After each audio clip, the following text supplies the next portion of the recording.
Taong 2018, ika-20 ng Pebrero. Isang malamig na umaga sa port ng San Fernando, La Union. Tila karaniwang araw lamang para sa mga mangingisda at stevedores sa pier. Gayunpaman, isang nakangingilabot na insidente ang nagaganap sa loob ng isang bulk courier na naglalayag ilang kilometro lamang mula sa dalampasigan. Nang araw na yon, umakyat si Nerissa Ancheta, 23 anyos na dalaga, kasama si Roselyn Ordoño, 48 anyos sa barko. Regular na pagpanhik ang pagbaba ni Roselyn kasama ang mga dalagang tinatawag na akyat barko. Nagbibigay ng panandaliang aliw sa mga dayuhang parokyano, kapalit ng ilang kusing para maitawid ang pang-araw-araw na buhay at masuportahan ang mga pamilya.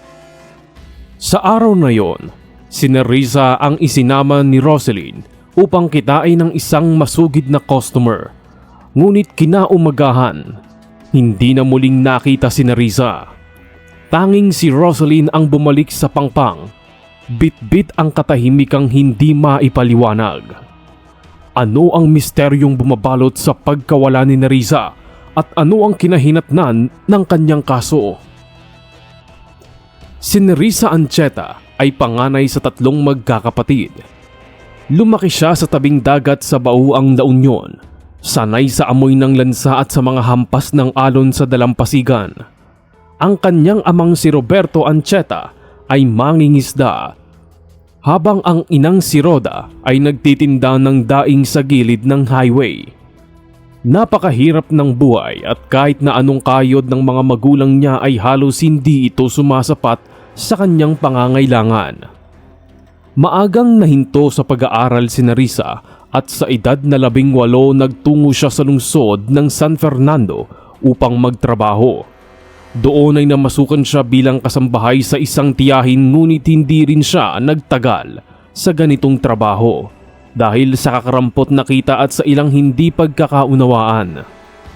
Sa San Fernando rin nakilala ni Nerissa si Roselyn Ordoño, 48 years old, na siyang nagpakilala sa kanya sa mundo ng akyat barko at pagbibigay ng panandaliang aliw sa mga tripulante kapalit ng disenteng halaga ng pera. Si Roselyn ay kilala sa tabing dagat bilang Ate Lynn ng kanyang mga alaga at mga parokyano. Hindi roon nag-umpisa ang buhay niya. Dati siyang mananahi, may asawa at may 2 anak, ngunit may mga buhay na ginugupo ng sariling bagyo. Nang mawalan ng permanenteng pagkakakitaan, sinimulan niyang pamunuan ang mundo ng pakikipagtransaksyon sa mga dayuhan na dumadaong o napapalapit sa pantalan at naghahanap ng pansamantalang kaligayahan. Nung una ay hindi pumayag si Nerissa. Hindi pa niya kailanman nasubukan ng ganong bagay, ngunit minsan kaysa magutom may mga bagay na kailangang isakripisyo para mabuhay, at para kay Nerissa, iyon ang sarili niyang dignidad. Si Nerissa ay sumama kay Roselyn. Una bilang taga-alok lamang ng alak, ng yosi at ng ilang mga commodities. Hanggang sa naobserbahan niya ang mga kalakalan sa loob, nakita kung gaano kalaki ang naiipon ng mga kapwa niya akyat barko. Dahil dito, nahikayat din siyang gawin kung ano ang ginagawa ng mga inaalagaan ni Roselyn. Noong una ay naging mahirap kay Nerissa ang bago niyang trabaho. Naroon ang pandidiri, naroon ang mga tanong sa sarili kung tama ba ang kanyang ginagawa. Ngunit habang tumatagal ay tila nakasanayan na rin niya ang ganong gawain. May mga nakapareho siyang iba't ibang lahi, mga Asyano, mga mula sa Middle East, mga Europeo, halos iba't ibang itsura at iba't ibang edad. Ngunit iisa lamang ang kanyang iniisip. Lahat ng kanyang ginagawa ay para makalikom ng pera at makapagdala sa kanyang pamilya. Ang alam ng pamilya ni Nerissa ay nagtatrabaho ito kay Roselyn bilang tindera sa kanyang shop. Ngunit lingid sa kanilang kaalaman ay mas masahol pa ang trabaho ni Nerissa kaysa sa kanilang inaakala. Patuloy ang naging gawi ni Nerissa. Naging tila ordinaryo ang pagsama niya kay Roselyn.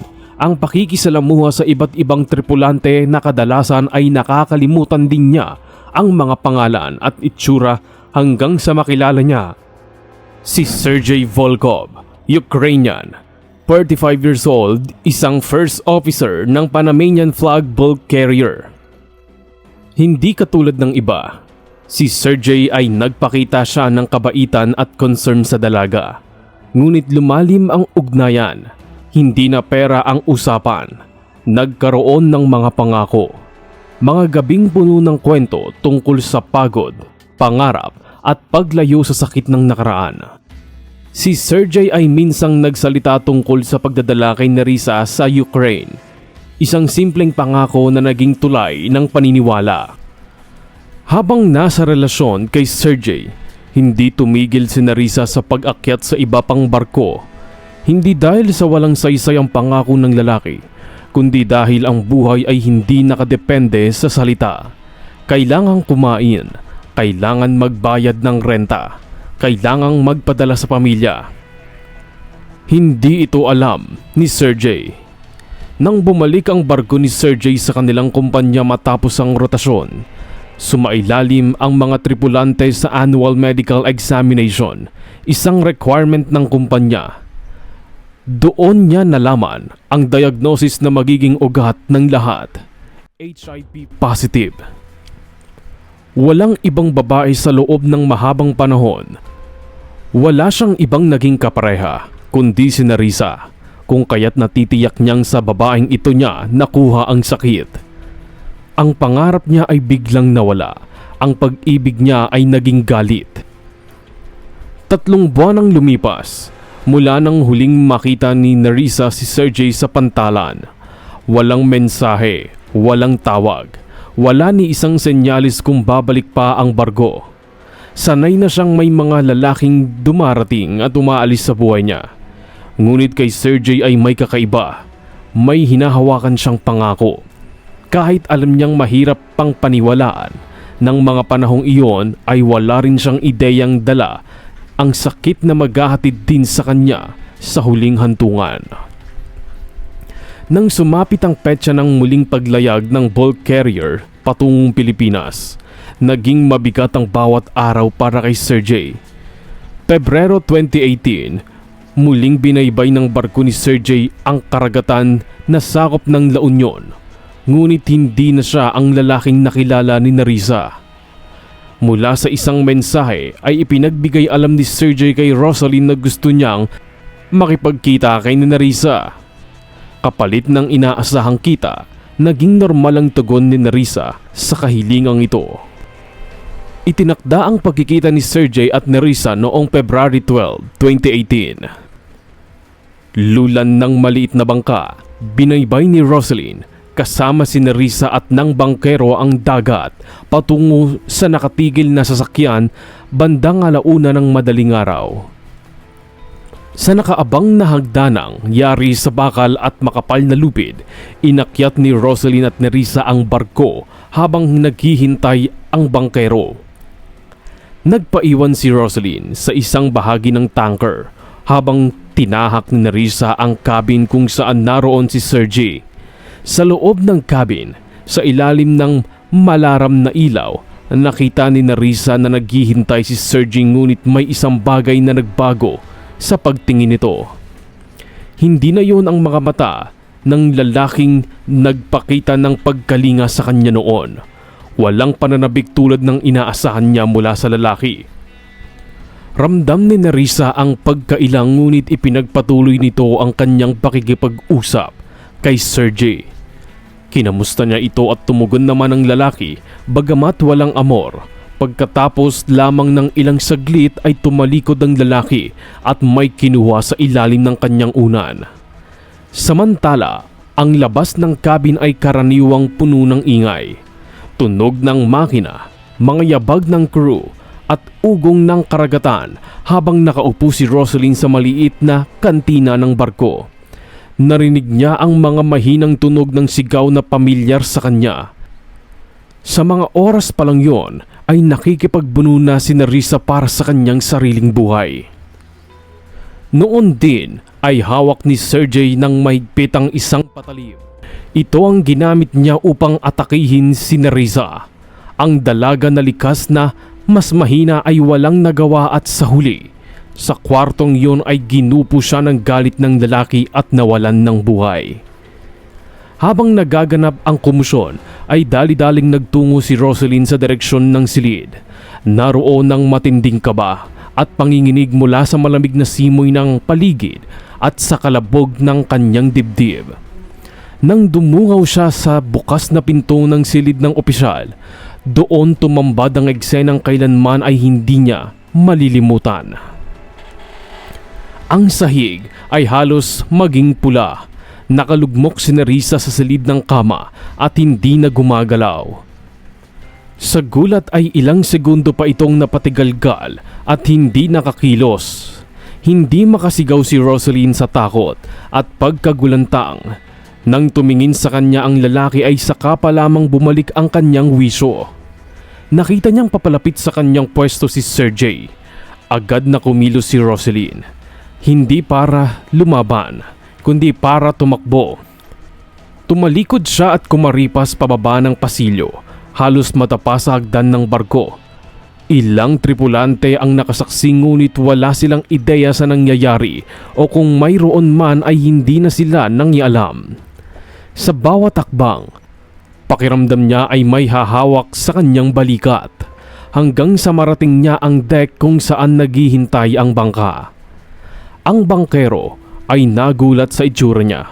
Magulo ang buhok, nanginginig ang katawan, puno ng takot ang muka.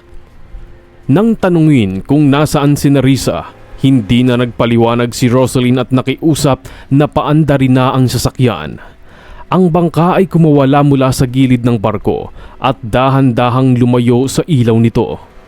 Ilang sandali pa ay nakalayo na rin sa wakas si Roselyn. Bagamat naroon pa rin ang matinding kaba, sa kanyang paglingon ay tanaw niya ang siluweto ng lalaking nakahawak sa railings habang nasisinagan ng liwanag ng buwan. Pagbalik ni Roselyn sa baybayin ng San Fernando, hindi siya agad nagpakita sa kahit kanino. Nanatili siya sa maliit na silid na inuupahan niya. Sa buong gabi, hindi siya nakatulog. Hindi siya kumain. Hindi siya nakapagpahinga. Sa bawat pag-ikot ng oras, mukha ni Nerissa ang bumabalik sa kanyang isip. Ilang araw siyang hindi lumabas. May mga kumatok, may mga tumawag, ngunit hindi siya sinagot. Hanggang sa dumating ang araw na hindi na siya maaaring umiwas sa katotohanan. Kumatok sa pinto niya ang pamilya ni Nerissa. Ang ina nito at isang tiyahin na halatang nag-aalala dahil ilang araw nang hindi nakokontak ang dalaga. Hindi na kinaya ni Roselyn ang bigat ng katahimikan. Nang makita niya ang mga mata ng ina ni Nerissa, punong-puno ito ng tanong. Parang may nabasag sa loob niya at doon niya nagawang ikwento ang lahat mula sa trabahong tinahak ni Nerissa. Ang pagkakakilala niya kay Sergey hanggang sa gabing nauwi sa trahedya. Magkahalong gulat at paghihinagpis ang naramdaman ng pamilya. Umaasa silang hindi totoo ang mga sinabi ni Roselyn o kung totoo man ay ligtas pa rin si Nerissa. February 18, 2018, nang formal na maghain ng report ang mag-anak sa pulisya kasama na si Roselyn, naging mabilis naman ang aksyon ng mga otoridad at tinungo ng grupo ang Panamanian flag bulk carrier na noon ay naglalayag pa rin sa lugar. Noong una ay nagkaroon ng hindi pagkakaunawaan dahil hindi pinayagan ng ilang tripulante ang mga pulis na umakyat. Ngunit dahil sa may dalang search warrant ay napilitan din ng mga itong payagan ng mga ito sa paghahalughog. Sa ilang oras ng paghahanap ay hindi nakita ang katawan ni Nerissa o maski ang kanyang anino. Ngunit isang bagay ang pumukaw ng atensyon ng mga otoridad. Nakita sa mismong kwarto ni Sergey na itinuturong sa lari ng isang hikaw na positibong kinilala ng pamilya ni Ancheta na pag-aari ni Nerissa. Dahil dito ay nagpatuloy ang investigasyon at pinatawan ng whole departure order si Sergey Volkov. Sa pagbabalik ng mga otoridad, dala ng forensic experts ay ginalugad ang barko upang humanap pa ng mas matibay na ebidensya. Hindi kalaunan ay natuklasan ang ginawang paglilinis sa crime scene na tumutugma sa kwento ni Rosalyn kung saan niya huling nakita si Nerissa. May mga bakas na natira sa sahig at sa gilid ng kama, kahit pa sinubukan itong burahin. Natuklasan din sa drainage system ang ilang DNA na tumutugma sa dalaga. Lalo pang tumibay ang kaso. Gayunpaman, hindi na nakita pa si Nerissa. Tikom ang bibig ng mga tripulante at halatang may pinagtatakpan. Ngunit isang Filipino crew ang nagsabing may nabalitaan siyang may itinapon umanong mabigat na bagay kinagabihan ng Pebrero 13. Ngunit hindi siya sigurado kung ano ito. Sa kabila nito, hindi tumigil ang pamilya Ancheta. Sa tulong ng lokal na pulisya at mga ahensya, isinulong nila ang kaso laban kay Sergey Volkov, na nanatiling tahimik at hindi umamin sa anumang pananagutan. Hindi rin siya nagbigay ng pahayag tungkol sa motibo, ngunit may resulta ng medical examination at testimonyo ni Rosalyn ang nagpatibay ng lahat. Nagkaroon ng diplomatic coordination sa pagitan ng Pilipinas at ng shipping company habang hindi pa natatapos ang proseso. Nanatili si Sergey sa kustodiya ng mga otoridad sa bansa, naghihintay sa paglilitis. Habang nananatili sa kustodiya ng mga otoridad si Sergey Volkov, nagsimula ang masinsinang preparasyon ng prosekusyon. Kinailangan ang tulong ng iba't ibang departamento at pakikipag-ugnayan sa bansa ni Sergey upang maging maayos ang dokumentasyon at koordinasyon. Ang bawat detalye ay siniyasat, ang bawat oras ay tinala, ang bawat ebidensya ay isinailalim sa pagsusuri. Nagkaroon ng pre-trial hearings na umabot ng ilang buwan. Iniharap ang forensic findings, ang DNA traces na natagpuan hindi lamang sa sahig at kutsyon, kundi pati na rin sa drainage ng cabin. Isa rin sa mga naging malakas na ebidensya ang movement log ng barko. Naitala ang pagbaba ng kargamento at ang malabong oras ng paggamit ng crane noong madaling araw ng Pebrero 13. Hindi ito bahagi ng schedule ng operasyon. Hindi rin nagbigay ng rason ng unang opisyal kung bakit ito ginamit. Ang kawalan niya ng paliwanag ay nagbigay ng bigat sa hinalang may itinapon na bagay sa dagat. Makailang ulit na ipinisinta ng abogado ni Sergey ang argumento na walang na-recover na katawan. Ngunit ipinaliwanag ng hukuman na sa ilalim ng batas maaaring magkaroon ng conviction sa kaso ng pagpatay kahit walang bangkay. Basta malinaw at malakas ang ebidensyang nakapaloob dito.